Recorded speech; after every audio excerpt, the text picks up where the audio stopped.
Kita tentu mengetahui nama mata angin, yaitu Timur Tenggara Selatan Barat Daya, Barat-Barat Laut Utara Timur Laut. Perhatikan, mengapa kata laut malah mengarah ke utara? Bukankah bagian selatan Indonesia merupakan laut yang luas? Lalu, apakah kalian pernah memperhatikan bentuk telapak tangan di Laut Selatan Indonesia? Nusantara, Kepulauan Indonesia, telah meninggalkan jejak peradaban kuno dalam bentuk nama tempat di beberapa negara di seluruh dunia, termasuk Rusia, Amerika, Afrika, dan Eropa. Fakta ini memperkuat keyakinan bahwa Kepulauan Indonesia adalah tempat lahirnya peradaban dunia. Namun, warisan nenek moyang telah diabaikan dan dilupakan, dan sejarah mereka telah secara sistematis dihapus oleh pemerintah kolonial Belanda. Belanda mengubah nama-nama gunung di seluruh Nusantara untuk kepentingan mereka sendiri, yang menyebabkan hilangnya informasi berharga tentang kerajaan dan istana. Kisah berjayanya kerajaan besar yang diperintah oleh Ratu Nimas Gilang Kencana, nyaris tak terdengar oleh masyarakat Indonesia di masa kini. Namun, tim Turangga Seta, berusaha mengungkap pengetahuan sejarah yang tersembunyi, yang telah menjadi bagian dari warisan budaya yang kaya dari Nusantara.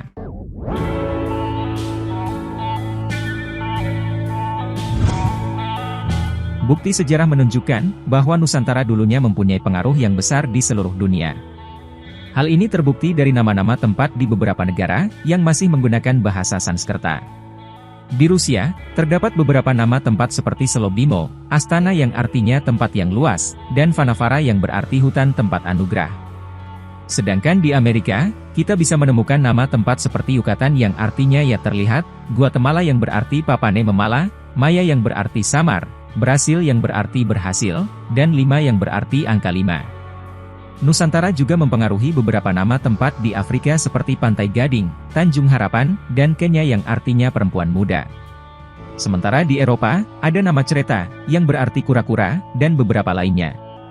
Dengan adanya nama-nama tempat tersebut, kita bisa melihat, bahwa Nusantara tidak hanya menyebar budaya dan tradisi mereka, tetapi juga memberikan pengaruh yang besar pada bahasa, dan kosakata negara-negara lain.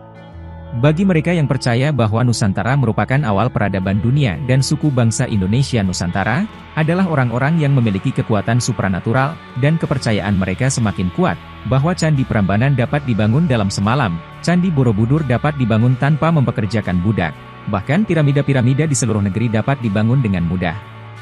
Namun, bagi kita yang telah melupakan dan mengabaikan warisan nenek moyang kita yang dahulu memelihara tanah dan air di Nusantara agar tetap lestari dan subur, saat ini adalah waktu yang tepat untuk mengingat kembali. Karena selama ratusan tahun, bangsa Indonesia dibutakan oleh Belanda dengan politik divide et impera, dan mereka secara sistematis merubah sejarah, dan menciptakan sejarah palsu. Salah satu tindakan Belanda yang merusak, adalah mengganti nama-nama gunung di seluruh Nusantara dengan maksud tertentu. Meski begitu, kita tidak hanya boleh menyalahkan Belanda di masa lalu, namun kita juga harus berusaha untuk memperbaiki kerusakan yang terjadi. Apabila nama-nama gunung dikembalikan seperti semula, maka di dekat gunung tersebut, mungkin ada kerajaan atau keraton. Bahkan pada masa lalu, posisi keraton atau istana yang ada di sekitar gunung memiliki sistem kekuasaan yang berbeda-beda, dan kebanyakan keraton menghadap ke arah gunung, karena mereka percaya, bahwa mencuci pusaka dengan air belerang dari gunung, dapat memberikan keberkahan. Berikut ini adalah nama-nama asli dari beberapa gunung di Nusantara yang telah diubah oleh Belanda. Gunung Lawu dulu dikenal sebagai Gunung Mahendra, Gunung Muria yang sebelumnya bernama Rtawu, Gunung Salak yang dulu disebut Sabto Argo, Gunung Ungaran yang dahulu bernama Sakya, serta Indrakila yang kini dikenal sebagai Gunung Cireme. Selain itu, penjajah juga merubah nama Gunung Semeru menjadi Salaka, Gunung Agung menjadi Gunung Gede, Gunung Baitha menjadi Perahu, Gunung Pawinihan menjadi Wilis, Gunung Kawi sebelumnya bernama Kawitan, dan Gunung Reksawan yang dahulu dikenal sebagai Pangrango. Begitu pula dengan Gunung Patuha yang kini dikenal sebagai Malaya. Gunung Salaka terletak di Jawa Timur dan Gunung Slamet di Jawa Tengah, dahulu dikenal sebagai Gunung Jamurdipa. Nama Jamurdipa masih dapat ditemukan di salah satu desa di lereng Gunung Slamet yang mengarah ke Banyumas. Gunung ini dikelilingi oleh beberapa keraton, seperti Wirodho Anyar di utara, Mahespati di utara timur, dan Wirodho Kulon di timur saat menjelang Baratayuda. Perang Baratayuda terjadi di Tegal Kurusetra, yang sekarang bernama Bagelen serta Banjarnegara. Gunung Lawu, yang dulunya dikenal sebagai Gunung Mahendra, adalah sebuah gunung yang memiliki arti Giri Mahendra. Mahendra sendiri, berasal dari kata Maha Indra. Di puncak Gunung Mahendra, terdapat sebuah daerah yang dikenal sebagai Kahyangan, suku atau kaki Kahyangan Tenjomoyo, yaitu tempat Sang Hyang Batara Indra tinggal. Keraton pertama yang ada di puncak Gunung Mahendra adalah Keraton Purwokondo atau Purwacarito, yang pertama kali dikuasai oleh Sang Prabu Makukuhan, atau yang lebih dikenal dengan nama Sang Mahaprabu Kano. Sejak zaman beliau, diwajibkan adanya Istana Bel Kambang, karena terjadinya air bah pada saat itu. Letak Keraton Purwacarito berada di sekitar puncak Gunung Lawu hingga wilayah Magetan. Selain itu, di Gunung Mahendra terdapat beberapa keraton dari berbagai zaman, seperti Wiroto Wetan, Widoro Kandang, Widodaren, Wengker Kulon, dan lain-lain. Cerita Ramayana bukan berasal dari India, namun terjadi di wilayah Nusantara. Adipati Prabu Rama memiliki keraton di Poncowati Bogor, sedangkan Adipati Prabu Rahwana memiliki keraton di Majalengka. Desa Poncowati di Bogor adalah tempat Prabu Ramawijaya memerintah, dan di sekitarnya terdapat daerah Nagrek, di mana perang antara Jatayu dan Rahwana terjadi, ketika Rahwana menculik Dewi Sinta. Selain itu, Keraton Mahajaya Alengka terletak di daerah Majalengka, bukan Sri Lanka. Dalam peradaban Sumatera, Keraton Lesanpura yang terbesar tercatat dalam Serat Kandabuana, seharusnya berada di sekitar Medan. Oleh karena itu, banyak nama daerah di sekitar Medan yang memiliki pengaruh dari bahasa Sanskerta, seperti Uruk yang berarti ditimbun. Daerah yang menggunakan nama Uruk, kemungkinan memiliki benda pusaka, harta karun, atau bahkan keraton yang tertimbun di sana. Selain itu, nama Deleng dalam bahasa Sanskerta, berarti melihat, sehingga daerah yang menggunakan nama Deleng, kemungkinan adalah daerah yang tinggi, dan cocok untuk benteng pengamatan. Kata tangkis, berarti tanggul, dan diharapkan terdapat hamparan perak di daerah tersebut. Di Nusantara pada masa lalu, terdapat sebuah kerajaan yang sangat besar dan megah di selatan Jawa, yang dipimpin oleh seorang perempuan cantik bernama Nimas Angin-Angin, atau Nimas Gilang Kencana. Kerajaan ini melegenda di seluruh pantai selatan, dan diberi nama Atlantis, yang merupakan bahasa Sanskerta leluhur, yang berarti perempuan cantik. Meskipun kebesarannya sudah digeser ke dalam mitos dan dimitoskan, bekas tapak tangan raksasa dari Atlantis masih bisa dilihat di Google Earth pada selatan Pulau Jawa, dan di dasar laut yang terlihat seperti benteng yang panjangnya tak kurang dari 721 km dengan lebar 14 km. Tim peneliti Turangga Seta memulai penyelidikannya karena merasa curiga dengan penamaan arah mata angin, yang menyebutkan bahwa laut berada di arah utara, seperti barat laut dan timur laut. Namun jika kita lihat pada peta, laut yang sangat luas, sebenarnya berada di arah selatan. Dari kecurigaan ini, tim peneliti mulai melakukan investigasi lebih lanjut. Dalam bahasa Indonesia, akhiran "an" sering diartikan sebagai sesuatu yang tidak asli, contohnya kata gunungan yang mengindikasikan bahwa itu adalah gunung palsu. Oleh karena itu, ada kemungkinan bahwa kata selatan, atau selatan, juga mengacu pada selat yang palsu. Kecurigaan berikutnya, berasal dari misteri garis cakrawala, di mana terdapat lapisan aneh yang membuat setiap fotografer sulit untuk mengabadikan pemandangan matahari terbenam secara sempurna. Kita tidak pernah terlihat matahari menyentuh batas cakrawala, bahkan ketika langit cerah tanpa awan sekalipun.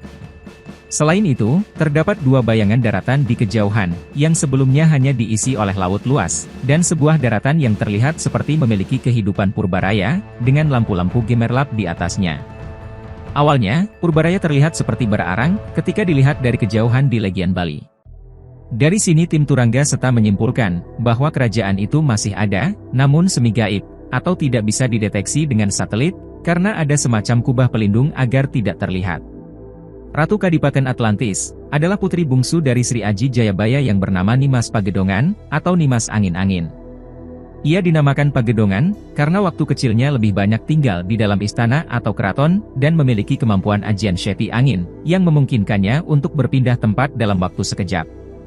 Setelah dewasa, ia dinobatkan menjadi adipati di Kadipaten Atlantis, dan bergelar Kanjeng Ratu Gilang Kencana. Setelah Atlantis diberhalakan, ia dikenal sebagai sosok Kanjeng Ratu Kidul. Meskipun hanya beberapa teman di Angkatan Laut dan Angkatan Udara yang pernah melihat istana emas di sekitar daerah itu, legenda Atlantis dan Kanjeng Ratu Kidul masih tetap dikenang hingga saat ini. Kanjeng Ratu Kidul sebenarnya adalah nenek moyang dari Sang Mahaprabu Airlangga. Sang Mahaprabu Airlangga merupakan titisan Sang Hyang Batara Wisnu dan berasal dari Kerajaan Kuripan yang berada 10 generasi di bawah masa pemerintahan Sri Aji Jayabaya. Meskipun dalam sejarah, posisi Airlangga seringkali lebih diunggulkan daripada Jayabaya. Selain itu, Garuda juga merupakan kendaraan Wisnu, yang kemudian menjadi lambang negara Republik Indonesia. Awalnya, setelah bumi diciptakan, Sang Hyang Wening menciptakan beberapa dewa penjaga bumi, termasuk Garuda Yaksa Retna Peksi Jaladara, yang bertugas menjaga jagat awang-awang. Kemudian, Garuda Yaksa akhirnya menjadi tunggangan Sang Hyang Batara Wisnu. Garuda Yaksa merupakan salah satu bagian dari pencapaian tertinggi dan kesempurnaan tertinggi sebagai dewa, sehingga Garuda Yaksa dianggap sebagai raja di antara burung lainnya. Garuda Yaksa juga dikenal sebagai Jatayu dalam peradaban lain. Kerajaan Majapahit, yang pada awalnya dikenal sebagai Mojopahit, tidak hanya dipimpin oleh 5 raja, tetapi oleh 8 raja. Raja pertama adalah Raden Wijaya, juga dikenal sebagai Harya Sedah, seorang pangeran dari Kadipaten Magadha, yang sekarang Bandung. Dia adalah putra dari Adipati Panjalu, yang juga dikenal sebagai Sang Prabu Siungwanara. Saat memerintah kerajaan Majapahit, Raden Wijaya diberi gelar Brawijaya, yang berasal dari bahasa Sanskerta, Bra yang berarti putra, Wai yang berarti paling, dan Jaya yang berarti unggul, yang artinya adalah putra yang paling unggul. Raden Wijaya atau Sang Mahaprabu Brawijaya I mendirikan keratonnya di Sastrowulan, yang sekarang lebih dikenal sebagai Trowulan. Setelah Raden Wijaya, tahta kerajaan Majapahit diteruskan oleh putra angkatnya, Jayanegara, yang bergelar Sang Mahaprabu Brawijaya II. Posisi keraton berpindah ke lokasi yang berbeda di wilayah Trowulan. Kemudian, tahta diteruskan oleh Tribuana Tunggadewi, putri kandung Raden Wijaya, yang bergelar Sang Maharatu Brawijaya III. Letak keraton berbeda dengan keraton Brawijaya I dan Brawijaya II. Hayam Wuruk, putra angkat Jayanegara dan putra kandung Sang Mahapatih Gajah Mada, menjadi raja berikutnya, dengan bergelar Sang Mahaprabu Brawijaya IV. Keraton awalnya berada di wilayah Trowulan, tetapi kemudian dipindahkan ke wilayah Jombang. Damar Wulan, anak seorang rakyat biasa dari wilayah Probolinggo, menjadi raja berikutnya setelah Hayam Wuruk. Pada saat kecil, Damar Wulan dimomong oleh Gajah Mada, yang saat itu menjadi pertapa di Madakaripura. Damar Wulan kemudian bergelar Sang Mahaprabu Brawijaya V atau Kertabumi, dan mendirikan keratonnya di lereng Gunung Kelut di wilayah Puncu Kediri. Berikutnya yang meneruskan adalah Bre Pamotan, putra Kertabumi, dididik oleh Adipati Pamotan pada usia muda. Karena didikan Adipati tersebut, ia lebih dikenal sebagai Bre Pamotan, dan menjadi Sang Mahaprabu Brawijaya VI. Keratonnya terletak di lereng Gunung Kelut, namun berbeda dengan keraton ayahandanya. Girincawardhana, putra Bre Pamotan, juga dididik oleh seorang adipati, yaitu Adipati Wengker, yang sekarang bernama Ponorogo. Girincawardhana bergelar Sang Mahaprabu Brawijaya VII, dan mendirikan keratonnya di wilayah Widodaren Ngawi. Tahtanya kemudian berpindah ke putranya, Pangeran Girindrawardhana, atau yang sering disebut Batara I Kling. Bergelar Sang Mahaprabu Brawijaya VIII, keratonnya terletak di daerah Keling di lereng Gunung Kelut.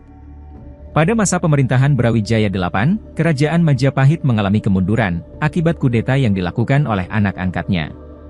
Meskipun Wahyu Keprabon jatuh ke tangan putra Bali, yaitu Adipati Asmarapura, yang sekarang bernama Semanapura atau Klungkung, Adipati Asmarapura tetap mempertahankan Wahyu Keprabonnya, dan bergelar Sang Mahaprabu Brawijaya IX, dengan pusat pemerintahannya ada di Asmarapura, Bali. Hal ini menjadikan Bali sampai sekarang, masih mempertahankan tradisinya.